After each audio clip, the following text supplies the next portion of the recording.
If you're anything like me, you probably expect that every modification or accessory that you obsess over for months and buy for your motorbike is going to be just as awesome as you imagined it would be. Well, as I learned, this is not always the case. Whether it's immediately after buying it or a few months down the road, you might start to regret changing these things on your motorbike. So today I'm going to share with you my top 5 most regretted motorcycle modifications.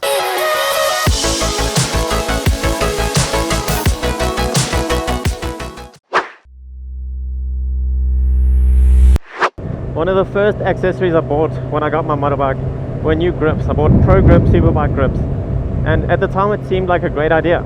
They would look better and they'd feel better, and in the beginning they did. They were very sticky and they felt really nice. But a few months later, and this is what I'm left with, a gross looking slippery grip, and now I have to spend even more money to buy new ones. So it wasn't the greatest idea. A cheap mod turned into an expensive mod. Tyre lettering is making a comeback, and it can look really cool on the right motorbike. It can add that extra element to make it stand out from the crowd. The letters might be expensive, but buying a few white markers is really inexpensive. All it takes is a lot of time and patience. And that's exactly what I did. The only problem was that it only lasted as long as my first track day did. Most of it was gone by the end of the day.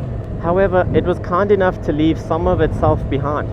But I think that just makes it look worse. Now I'm left with this yellowy, flaky looking stuff on my tires that really isn't appealing at all.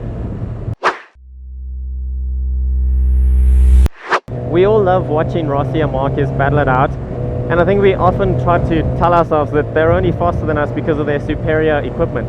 So when you find out that their gearing is the opposite way around to ours, and that it's so easy to do that to our bike, just flip one piece around, it seems like a great idea. We'll be faster instantly, being able to change in the corners. But in reality, how often do you need to change up in a corner because you're so low and going so fast? I think more to the point, next time you ride your mate's bike, you're going to be changing up and down the wrong way because you'll be used to GP shift and he'll have standard shift. So it just ends up making a fool of yourself. This next accessory is more something that you'll regret if you don't do it. And if you do it, you should do it properly, unlike I did it. And that is getting a tank pad. A tank pad stops your belt or your zips from scratching your tank. And when I bought mine, I got so distracted by the beautiful Rossi design, I didn't think whether it would actually do its job properly or not.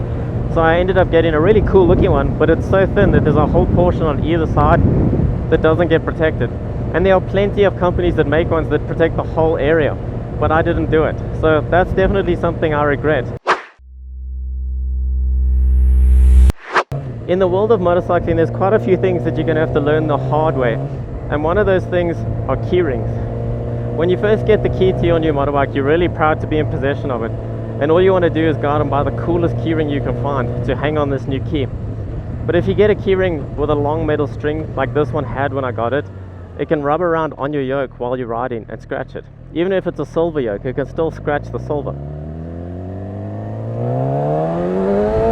By cutting the string shorter, you can have less of it rubbing on here, and that way you'll have less regret. Well, there you have it, my top 5 most regretted motorcycle modifications. And truth be told, I probably haven't learned from these, and I will attempt them at some point in my life again. So what modifications have you made to your bike and now regret? Please let me know down in the comments. Thanks so much for watching, and I'll see you next time.